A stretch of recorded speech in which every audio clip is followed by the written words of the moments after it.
So guys, അപ്പം ഇന്ന് ഉമ്മാക്കും വാപ്പാക്കും ഒരു സർപ്രൈസ് കൊടുക്കാൻ വേണ്ടി പോവാണ്. സംഭവം ഒരു സ്വപ്നത്തിൽ പോലും വിചാരിക്കാത്തൊരു സാധനത്തിൽ നമ്മൾ സർപ്രൈസ് കൊടുക്കാൻ പോവാണ്. അപ്പം അതെടുക്കാൻ വേണ്ടി പോവാ. അപ്പം എടുത്തിട്ട് വരാം.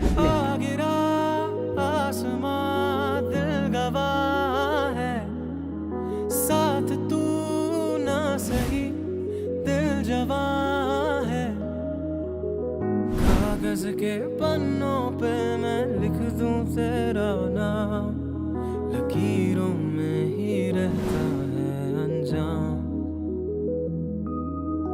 मैं तेरा तू मेरी, धीरे धीरे से खो गए, धीरे से खो गए कहीं। तू मेरी, धीरे धीरे से खो गए, धीरे से खो गए।